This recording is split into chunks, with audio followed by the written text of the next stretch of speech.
ജനങ്ങളാണ് രാജ്യത്തെ ചരിത്രം നിർമ്മിക്കുന്നത്. ഈ രാജ്യത്തെ കാര്യങ്ങൾ നടക്കണമെന്നുണ്ടെങ്കിൽ ജനങ്ങൾ സംഘടിക്കണം.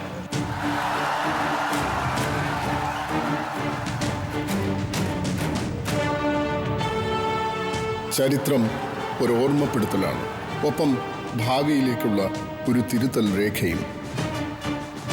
പുതിയ ചിന്ത, പുതിയ കർമ്മം, പുതിയ കേരളം.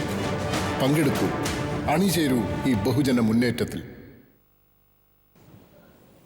ഇപ്പം മലപ്പുറം അരീക്കോട്ട് പിണറായി വിജയൻ നവകേരള മാർച്ചിന്റെ ഭാഗമായി സംസാരിക്കുകയാണ്. തത്സമയ ദൃശ്യങ്ങൾ.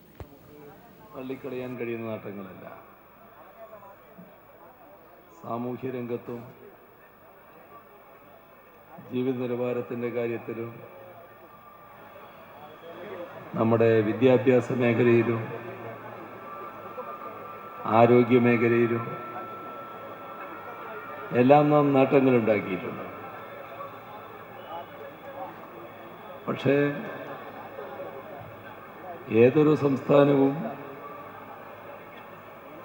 നേടിയ നേട്ടങ്ങൾ നിലനിർത്തി അവിടുന്ന് മുന്നോട്ട് കുതിക്കണം. നമ്മുടെ നാടിന് ഈ കാര്യത്തിലാണ് വീഴ്ച സംഭവിച്ചത്. നേട്ടങ്ങൾ നേടിയെടുത്ത് നിന്ന് പിന്നെയും മുന്നോട്ട് പോകാൻ നമുക്കായില്ല. ഇതിൻ്റെ ഫലമായി വർത്തമാനകാലം നമുക്ക് പിറകിൽ നിൽക്കേണ്ടി വന്നിരിക്കുന്നു. പല കാര്യങ്ങളും നാം പിറകിലാണ്. ഇതിനെ ഇടയാക്കിയ ഭരണനയങ്ങളുണ്ട്.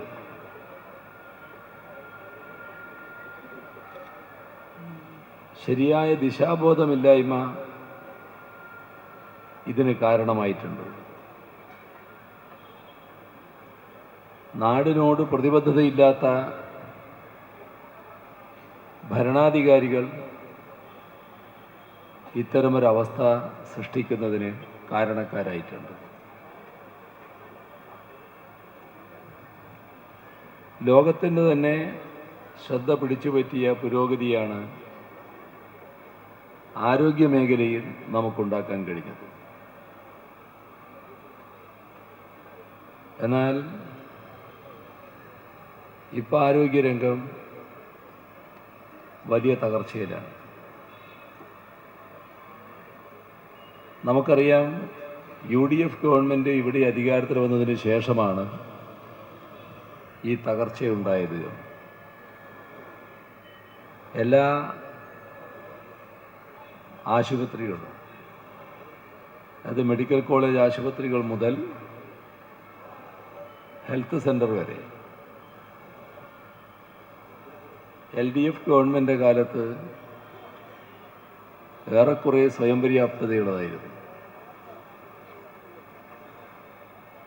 ഈ സ്വയം പര്യാപ്തമായ ആശുപത്രികൾ വളരെ വേഗമാണ് ഇല്ലായ്മയുടെ കേന്ദ്രങ്ങളായി മാറിയത്. ഡോക്ടർമാരില്ല, നേഴ്സുമാരില്ല, സ്റ്റാഫില്ല, മരുന്നില്ല, പശ്ചാത്തല സൗകര്യങ്ങളില്ല. ഇങ്ങനെ എല്ലാം ഇല്ലാത്ത അവസ്ഥയിലേക്ക് പോയി. യഥാർത്ഥത്തിൽ ആരോഗ്യരംഗത്തിനൊരു നാഥനുണ്ടോ എന്ന് തന്നെ സംശയമാണ്. മന്ത്രിയുണ്ട്, പക്ഷേ ആരോഗ്യ വകുപ്പാണോ നയിക്കുന്നത് എന്ന കാര്യത്തിൽ സംശയമുണ്ട്. കാരണം വകുപ്പുമായി ബന്ധപ്പെട്ട ഒരു കാര്യങ്ങളും നീക്കാൻ കഴിയുന്നില്ല എന്നാണ് വസ്തുത. എല്ലാ മേഖലയും തകർന്നിരിക്കുകയാണ്, എല്ലാ ഇനങ്ങളും തകർന്നിരിക്കുകയാണ്. ഇപ്പോൾ ഡോക്ടറില്ല എന്ന് പറഞ്ഞാൽ എവിടെ പോയി ഡോക്ടർമാർ? ഞങ്ങൾ തിരുവനന്തപുരത്ത് ഒരു കാഴ്ച കണ്ടിരുന്നു. തിരുവനന്തപുരം സെക്രട്ടേറിയറ്റ് നടയിൽ ഡോക്ടർമാരുടെ ഒരു പ്രക്ഷോഭം, ഒരു സമരം നടത്തുകയാണ്. അപ്പോൾ ആ സമരസ്ഥലം സന്ദർശിച്ചപ്പോൾ അവർ പറയാണ്, 2-3 മാസം മുൻപാണ് 1500 തസ്തിക ഒഴിഞ്ഞു കിടക്കുകയാണ്. എന്താ അങ്ങനെ ഒരു അവസ്ഥ വരാൻ കാരണം? തസ്തിക ഒഴിഞ്ഞു കിടക്കുന്നത് നമ്മുടെ നാട്ടിൽ ഡോക്ടർമാരില്ലാത്തതുകൊണ്ടല്ല, നിയമിക്കാൻ ഗവൺമെൻറ് തയ്യാറല്ല. PSC കുറ്റം പറയാനില്ല. PSC ആളുകളെ റിക്രൂട്ട് ചെയ്യാനുള്ള പരീക്ഷ നടത്തുന്നുണ്ട്, ഇൻ്റർവ്യൂ നടത്തുന്നുണ്ട്, റാങ്ക് ലിസ്റ്റ് പ്രസിദ്ധീകരിക്കുന്നുണ്ട്. പക്ഷേ പ്രസിദ്ധീകരിച്ച റാങ്ക് ലിസ്റ്റുകളിലൊന്നും നിയമനമില്ല. അപ്പോൾ നമ്മുടെ ചെറുപ്പക്കാർ, ഈ റാങ്ക് ലിസ്റ്റിൽപ്പെട്ടവർ ഒരു സംഘടന ഉണ്ടാക്കും, റാങ്ക് ഹോൾഡേഴ്സ് എന്ന് പറഞ്ഞിട്ട്. എന്നിട്ട് അവരൊരു ആവശ്യം, ഇതിൻ്റെ കാലാവധി നീട്ടണം. അപ്പോൾ ഉമ്മൻചാണ്ടിയും ഗവൺമെൻറ്റും ഉദാരമായ സമീപനം, കാലാവധി നീട്ടിക്കൊടുക്കാൻ PSCയോട് ആവശ്യപ്പെടും. PSC കാലാവധി നീട്ടുന്നു. പക്ഷെ ആ കാലാവധി നീട്ടിയ ലിസ്റ്റിൽ നിന്ന് ആരെയെങ്കിലും നിയമിക്കുന്നുണ്ടോ? ആരെയും നിയമിക്കുന്നില്ല. ഇതാണ് ഗവൺമെൻറ് സ്വീകരിക്കുന്ന സമീപനം. അതിൻ്റെ ഭാഗമായാണ് 1500 ഡോക്ടർമാരുടെ ഒഴിവ് വന്നത്. ഇപ്പം അത് 2000 കഴിഞ്ഞിട്ടുണ്ടാവും ചിലപ്പോൾ.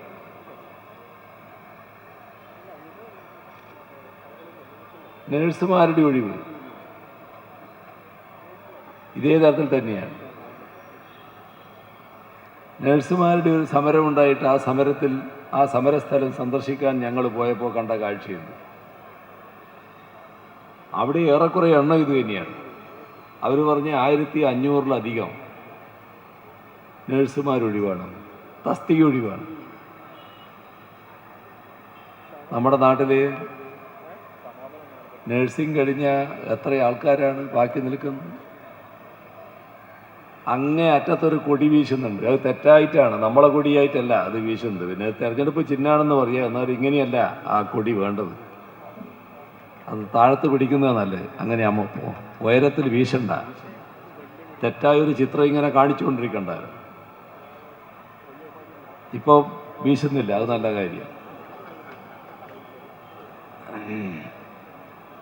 ആളുകളില്ലാത്തത് കൊണ്ടല്ല, ആളുകളൊക്കെ നമ്മുടെ നാട്ടിലുണ്ട്. പക്ഷേ നിയമിക്കാൻ സർക്കാർ സന്നദ്ധമല്ല. അതിൻ്റെ ഭാഗമായിട്ടാണ് ഇത് സംഭവിക്കുന്നത്. ഇപ്പോൾ ഇവിടെ ഒരു മെഡിക്കൽ കോളേജ് ഗവൺമെൻറ് പ്രഖ്യാപിച്ചല്ലോ. മെഡിക്കൽ കോളേജ് പ്രഖ്യാപിച്ച് ജില്ലാ ആശുപത്രി മെഡിക്കൽ കോളേജ് ആക്കുകയാണല്ലോ ചെയ്തത്. എന്തായി ഇപ്പോൾ അത്? എല്ലാ രീതിയിലും അത് പ്രവർത്തന സജ്ജമായോ? സാധാരണഗതിയിൽ പ്രവർത്തന സജ്ജമാകാനുള്ള സമയമായില്ലേ? അവിടുത്തെയും നിയമനം നോക്കിയാൽ നേരത്തെ കുറേ ആൾക്കാർ അവിടെയുണ്ട്. മെഡിക്കൽ കോളേജ് ആയാൽ ഉണ്ടാകേണ്ട സ്റ്റാഫ് അതുണ്ടോ? ഈ പറഞ്ഞ ഡോക്ടർ, നേഴ്സ് എല്ലാം കുറവല്ലേ? നല്ല എണ്ണം കുറവുണ്ടല്ലോ. അപ്പോൾ ഇത് എല്ലായിടങ്ങളിലും ഉള്ള അനുഭവമാണ്. ഇവിടുത്തെ മറ്റാശുപത്രികൾ എടുത്ത് പരിശോധിച്ചാൽ നമുക്കത് കാണാൻ കഴിയും. പാവപ്പെട്ടവർക്ക് ചികിത്സാ സൗകര്യം നിഷേധിക്കുന്ന നിലയാണുള്ളത്. ചികിത്സാ സൗകര്യം നിഷേധിച്ചാലുണ്ടാകുന്ന പ്രശ്നം എന്താ? ഇപ്പോഴത്തെ കാലത്ത് ഒരു രോഗം വന്നാൽ അത് കുറച്ച് കടുത്ത രോഗമായി പോയാൽ പിന്നെ ആ രോഗം വന്നയാളുടെ സ്വത്തുക്കൾ മുഴുവൻ വിറ്റ് ചികിത്സിക്കേണ്ട അവസ്ഥയാണ്. കാരണം അത്ര ഭീമമായ ചെലവാണ്. എല്ലാ രംഗവും വലിയ തോതിൽ കൊള്ള ലാഭം കൊയ്യാനുള്ള താല്പര്യമാണുള്ളത്. സർക്കാർ ആശുപത്രികളുണ്ടായാൽ ഇതിനെല്ലാം പൊതുവായുള്ളൊരു നിയന്ത്രണം വരും. ആ പൊതുവായുള്ള നിയന്ത്രണമാണ് സർക്കാർ ആശുപത്രികളുടെ പുറകോട്ട് പോക്കുകൊണ്ട് ഇല്ലാതായിട്ടുള്ളത്. ഇതൊരു ആരോഗ്യരംഗത്തിൻ്റെ കാര്യം മാത്രമല്ല, എല്ലാ മേഖലയിലും ഇതാണ് സംഭവിക്കുന്നത്. ഇപ്പോൾ നമ്മുടെ വിദ്യാഭ്യാസ മേഖല ഇതേ നില തന്നെയാണ് കാണാൻ കഴിയുക. ഇന്ന് കാലത്ത്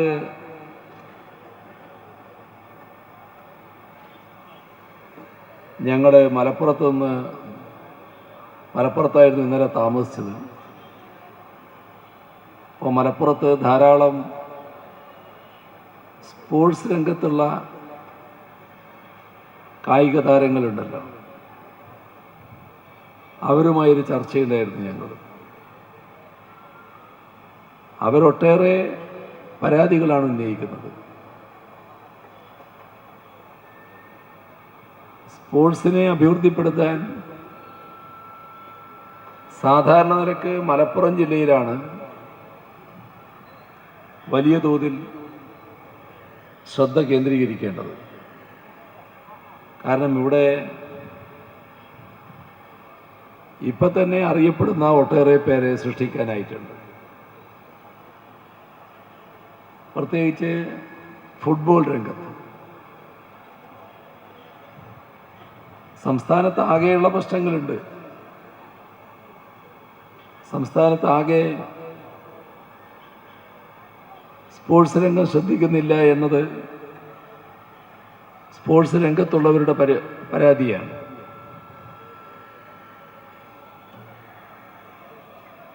ദേശീയ ഗെയിംസിലും മറ്റും പങ്കെടുക്കാൻ, ദേശീയ മത്സരങ്ങളിൽ പങ്കെടുക്കാൻ പോകുന്നവർക്ക് വന്ന ഗതികേട് നാം പത്രങ്ങളിലൊക്കെ വായിച്ചറിഞ്ഞിട്ടുള്ളതാണ്. ഒരു ഘട്ടത്തിൽ നമ്മുടെ ജാഥാംഗമായ രാജേഷും മറ്റും ഇടപെട്ടതിൻ്റെ ഫലമായി ട്രെയിനിൽ ടിക്കറ്റ് കിട്ടിയ കഥയും നമ്മൾ കേട്ടിട്ടുണ്ട്. ഇത് സ്കൂളിൽ പഠിക്കുന്ന കുട്ടിക്ക് പുസ്തകം കിട്ടാത്തതുപോലെയുള്ളതാണത്. ഇതൊന്നും സാധാരണ ഇല്ലാതാകേണ്ട കാര്യമില്ല. യാത്ര തലേ ദിവസം നിശ്ചയിക്കുന്നതല്ല, നേരത്തെ പ്ലാൻ ചെയ്യുന്നതാണ്. കുട്ടിക്ക് പുസ്തകം എത്ര വേണമെന്ന് നേരത്തെ അറിയാം. അപ്പോൾ അതിനനുസരിച്ച് പ്ലാൻ ചെയ്താൽ നിശ്ചിത പുസ്തകങ്ങളുണ്ടാവും. അപ്പോൾ ഇവിടെ ഇതിനൊന്നൊരു ഭരണമില്ല, അതിൻ്റെ കെടുതിയാണ്, ആ കെടുകാര്യസ്ഥതയാണ്. മൊത്തം കെടുകാര്യസ്ഥയുടെ ഭാഗമായിട്ടാണ് ഇങ്ങനെയൊക്കെ സംഭവിക്കുന്നത്. ഇന്നത്തെ ചർച്ചയിൽ അവർ ചൂണ്ടിക്കാണിച്ചൊരു കാര്യം, മഞ്ചേരിയിൽ LDF ഗവൺമെൻറ് കാലത്ത് പ്രശസ്തമായൊരു സ്റ്റേഡിയം നിർമ്മാണത്തിന് തയ്യാറായി. അത് അതിൻ്റെ പ്ലാൻ അനുസരിച്ച് നല്ല രീതിയിലുള്ള സ്റ്റേഡിയമാണ്. അന്താരാഷ്ട്ര മത്സരങ്ങളടക്കം നടത്താൻ പറ്റുന്ന ഒരു വേദിയായിട്ടാണ് അതിനെ കണ്ടത്. പക്ഷെ ഇപ്പോഴും പൂർണ്ണമായിട്ടില്ല. നിങ്ങളുടെ പേരും അവിടെ ഉയർന്നു. അരീക്കോടിൻ്റെ സ്റ്റേഡിയത്തിൻ്റെ കാര്യവും അവിടെ ഉയരുകയുണ്ടായി. അതുപോലെ തന്നെ തിരൂരുള്ള സ്റ്റേഡിയത്തിൻ്റെ കാര്യവും അവിടെ ഉയരുകയുണ്ടായി. അതായത് പണി തീരാത്ത സ്റ്റേഡിയങ്ങളുടെ കഥ.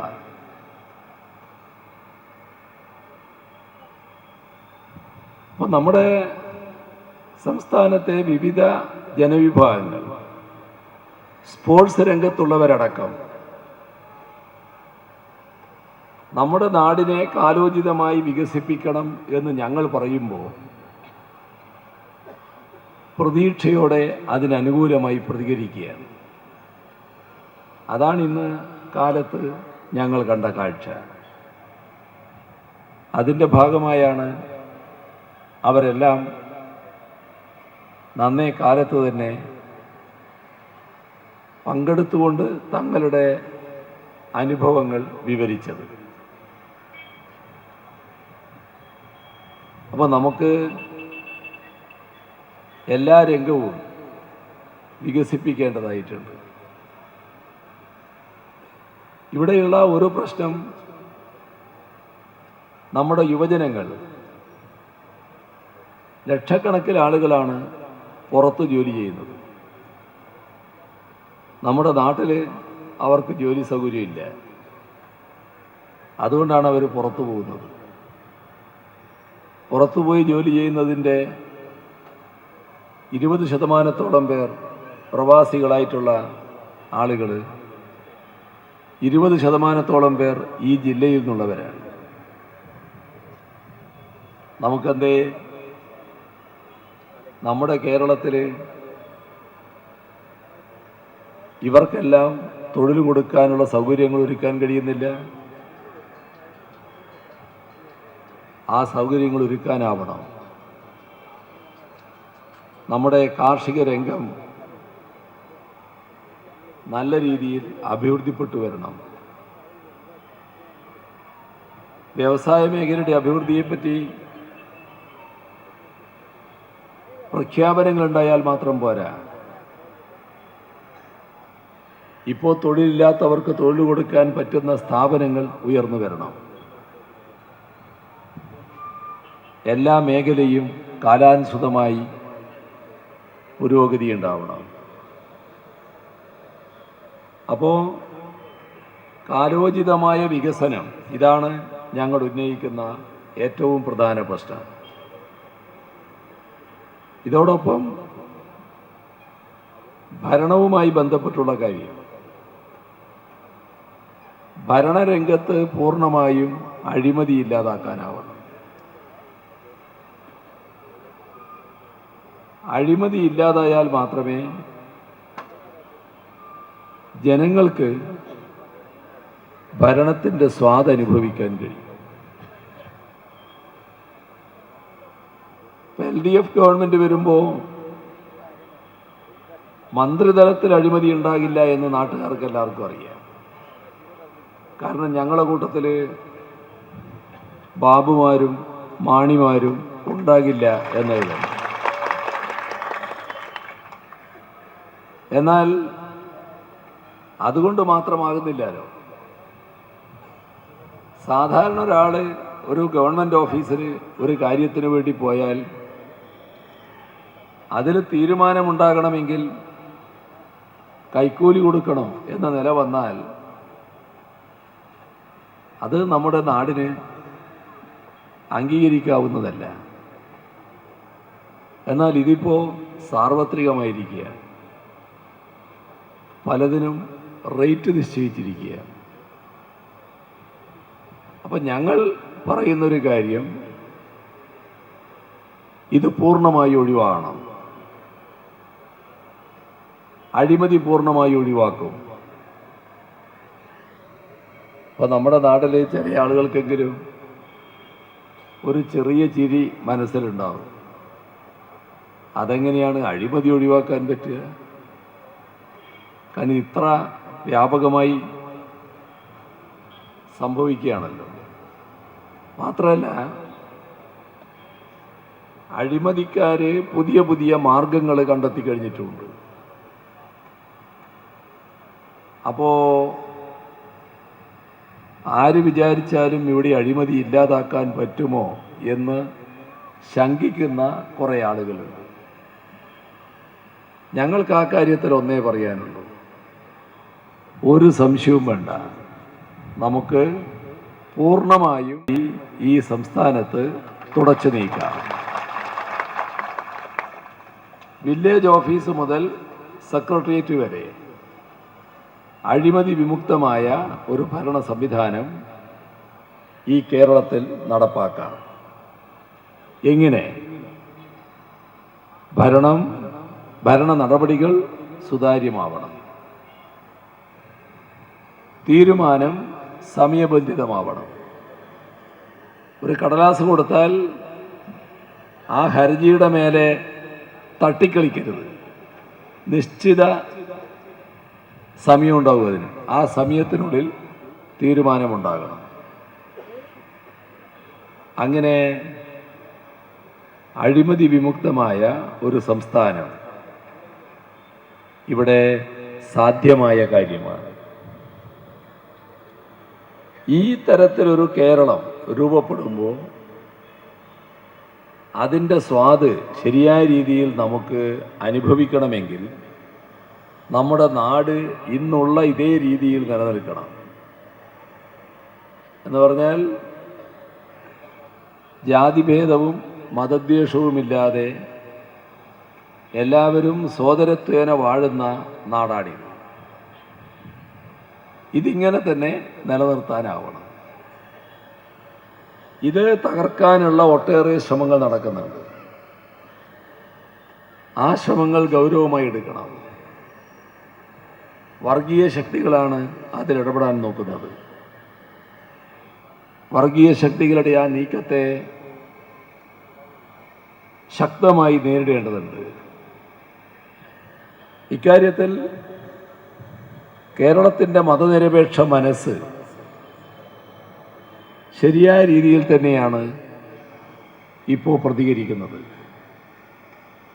ഇപ്പം അടുത്ത കാലമെടുത്താൽ 2 പ്രഖ്യാപനങ്ങൾ കേരളത്തിൻ്റെ മതനിരപേക്ഷ മനസ്സിൻ്റെ ഭാഗത്തുണ്ടായി. അതിലൊന്ന് വർഗീയതയെ നേരിടാൻ CPIM-നും ഇടതുപക്ഷത്തിനും മാത്രമേ കഴിയൂ എന്നതായിരുന്നു. ഈ പ്രഖ്യാപനം എന്തുകൊണ്ടാണ് വന്നത്? CPIM തുടർച്ചയായി സ്വീകരിക്കുന്ന നിലപാട് എല്ലാവർക്കും അറിയാം. എന്നാൽ ഇപ്പോഴൊരു പ്രശ്നമുണ്ടായി. അത് RSS അവരുടെ അജണ്ട അനുസരിച്ച് അവർ ശക്തിപ്പെടാനുള്ള ഒരു നീക്കം. അതിൻ്റെ ഭാഗമായാണ് അവരിവിടെ SNDPയുടെ ജനറൽ സെക്രട്ടറി വെള്ളാപ്പള്ളി നടേശനെ അവരുടെ ഭാഗമാക്കിയത്. അങ്ങനെ അവരുടെ ഭാഗമാക്കി ഒരു പരിപാടി നീക്കുമ്പോൾ അവരുദ്ദേശിച്ചത് SNDPയിൽപ്പെട്ട ആളുകളെ മുഴുവൻ അവരുടെ കീഴിൽ അണിനിരത്താമെന്നാണ്. അതിന് വെള്ളാപ്പള്ളി നടേശൻ സമ്മതിക്കുകയും ചെയ്തു. ഒരു കരാറിലും അവരെത്തി. ഈ നീക്കം വന്നപ്പോൾ കോൺഗ്രസും ഉമ്മൻചാണ്ടിയും സ്വീകരിച്ചൊരു നിലപാടുണ്ട്. ഉമ്മൻചാണ്ടി എടുത്ത നിലപാട് ഈ നീക്കത്തെ അനുകൂലിക്കുന്നതായിരുന്നു. അതായത് RSS ശക്തിപ്പെടാൻ വേണ്ടി RSS നടത്തുന്ന നീക്കത്തെ സഹായിക്കുന്ന നിലപാട് ഉമ്മൻചാണ്ടി സ്വീകരിച്ചു. എന്നാൽ ഞങ്ങളാ ഘട്ടത്തിലെടുത്ത നിലപാടുണ്ട്. ഞങ്ങളുടെ ഒരു പ്രത്യേകത, നാടിൻ്റെ ഭാവിയുടെ പ്രശ്നം വരുമ്പോൾ, വർഗീയതയുടെ ആപത്തിൻ്റെ പ്രശ്നം വരുമ്പോൾ 4 വോട്ടിൻ്റെ കാര്യം ഞങ്ങൾ ഒരിക്കലും ചിന്തിക്കാറില്ല. എതിർക്കേണ്ടതിനെ ഞങ്ങൾ ശക്തമായി എതിർക്കാറുണ്ട്. ഈ നീക്കത്തെ ഞങ്ങൾ ശക്തമായി എതിർത്തു. നിശിതമായി അതിനെ വിമർശിച്ചു. ശരിയായ രീതിയിൽ ആ നീക്കം തുറന്നു കാണിച്ചു. അതിന് ഫലമുണ്ടായി. ശ്രീനാരായണീയർ വെള്ളാപ്പള്ളി നടേശനോട് പറഞ്ഞു, നിങ്ങൾ വല്ലതും കൈപ്പറ്റിയിട്ടുണ്ടെങ്കിൽ നിങ്ങൾ അതും പറ്റി അവിടെ നിന്നോ, ഞങ്ങളെ ഏതായാലും നോക്കണ്ട. ഞങ്ങൾ ശ്രീനാരായണ ദർശനത്തിൻ്റെ ഭാഗമായാണ് നിൽക്കുന്നത്. RSSനെതിരാണത്. അതുകൊണ്ട് തന്നെ ഞങ്ങൾ RSSൻ്റെ കൂടെയില്ല. എന്താ സംഭവിച്ചത്? കരാറനുസരിച്ച് മകനെ ഡൽഹിയിൽ ഒരു കസേരയിൽ ഇരുത്തേണ്ടതാണ്. അപ്പോൾ അത് നടക്കുന്നില്ല. അപ്പോഴേക്ക് RSSനെ ശക്തിപ്പെടുത്താനുള്ള പുതിയ പാർട്ടിയും വന്നു. അപ്പോൾ എന്താ കസേര ലഭിക്കാത്തത് എന്ന് അന്വേഷിക്കാൻ ഈ പുതിയ പാർട്ടിയുടെ അധ്യക്ഷൻ തന്നെ അങ്ങോട്ട് പുറപ്പെട്ടു. നല്ല ഗൗരവത്തിലാണ് പോയത്. പക്ഷെ അവിടെ ചെന്നപ്പോഴാണ് കാര്യം പന്തിയല്ല എന്ന് മനസ്സിലായത്. കാരണം അവർക്ക് ഒരു കാര്യം മനസ്സിലായി, ഇവരുടെ കയ്യിൽ കോപ്പൊന്നുമില്ല എന്ന് മനസ്സിലായി. തൽക്കാലം തിരിച്ചു പോയിക്കോളൂ എന്നവർ പറഞ്ഞപ്പോൾ ക്ഷീണിച്ച് ഈ പുതിയ പാർട്ടിയുടെ അധ്യക്ഷൻ ഇങ്ങ് തിരിച്ചു പോകും. അപ്പോൾ അങ്ങനെ വെള്ളാപ്പള്ളി നടേശൻ ഇപ്പോൾ ഒരു മൂലക്കൊതുക്കി നിൽക്കുകയാണ്. ഇതേ സമയം ഉമ്മൻചാണ്ടിയോ, ഉമ്മൻചാണ്ടി മഹാവിജയമാണ് സ്വപ്നം കണ്ടത്. എങ്ങനെ? SNDPയുടെ അണികളിൽ കുറേ പേര് CPIMനോടൊപ്പമുള്ളവരാണ്. അപ്പോൾ SNDPക്കാർ RSSൻ്റെ കൊടിക്കീഴിൽ അണിനിരന്നാൽ CPIM വല്ലാതെ ശോഷിച്ചു പോകും എന്നാണ് കണക്കാക്കിയത്. ഇപ്പോഴാണ് ഉമ്മൻചാണ്ടിക്ക് പിടികിട്ടിയത് ശോഷിച്ചത് CPIM അല്ലായിരുന്നു. വലിയ വിജയം പ്രതീക്ഷിച്ച ഉമ്മൻചാണ്ടിയും കൂട്ടരും നല്ലതുപോലെ പരാജയപ്പെട്ടു. UDFന് കനത്ത പരാജയം ഏറ്റുവാങ്ങേണ്ടി വന്നു. വിജയിച്ചതും മുന്നേറിയതും LDF. ഇത് കേരളത്തിൻ്റെ മതനിരപേക്ഷ മനസ്സ് നമ്മുടെ നാട് നേരിടുന്ന ആപത്ത് തിരിച്ചറിഞ്ഞതുകൊണ്ടാണ്. അതുകൊണ്ടാണ് മതനിരപേക്ഷ മനസ്സ് രണ്ടാമത്തെ പ്രഖ്യാപനം നടത്തിയത്. ഇന്നത്തെ കേരള സാഹചര്യത്തിൽ CPIM ഇവിടെ ദുർബലപ്പെട്ടുകൂടാ എന്നതായിരുന്നു അത്.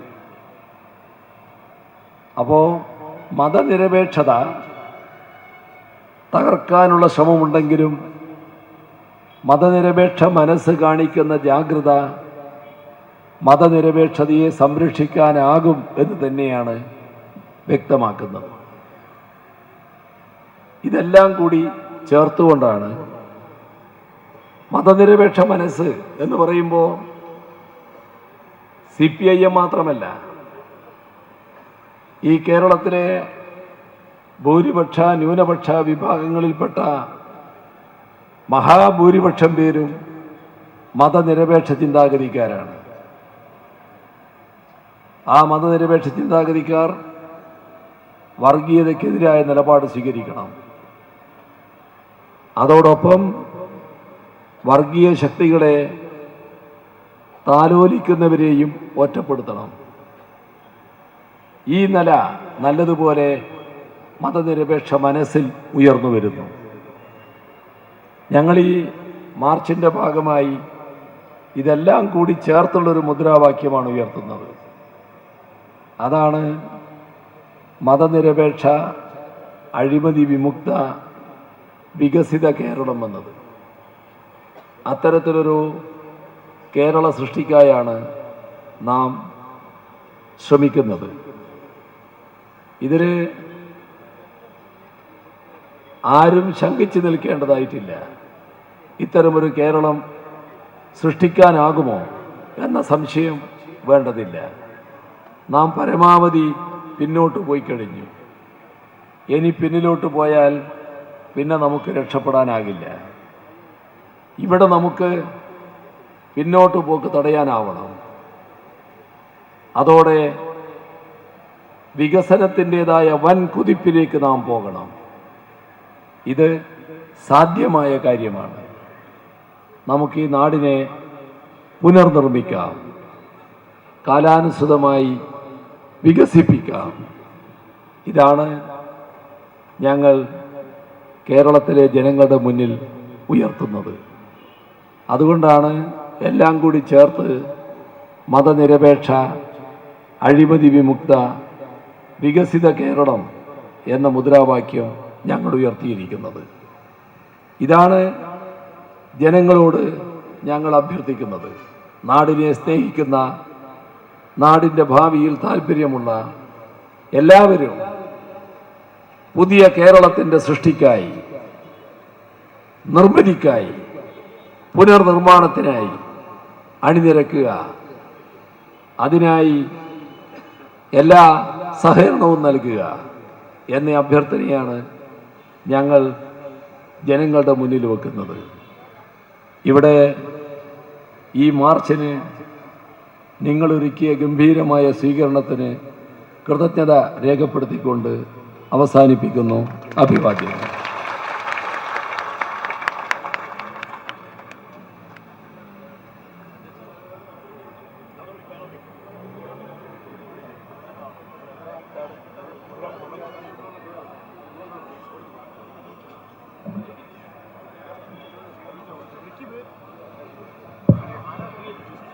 അടുത്തത് ആരാർപ്പണമാണ്. ജാഥാ ക്യാപ്റ്റന് ആരാർപ്പണം ചെയ്യുന്നു. നവകേരള മാർച്ചിന്റെ ഭാഗമായ അരീക്കോട്ട് പോളിറ്റ് ബ്യൂറോ അംഗം പിണറായി വിജയൻ സംസാരിക്കുകയായിരുന്നു.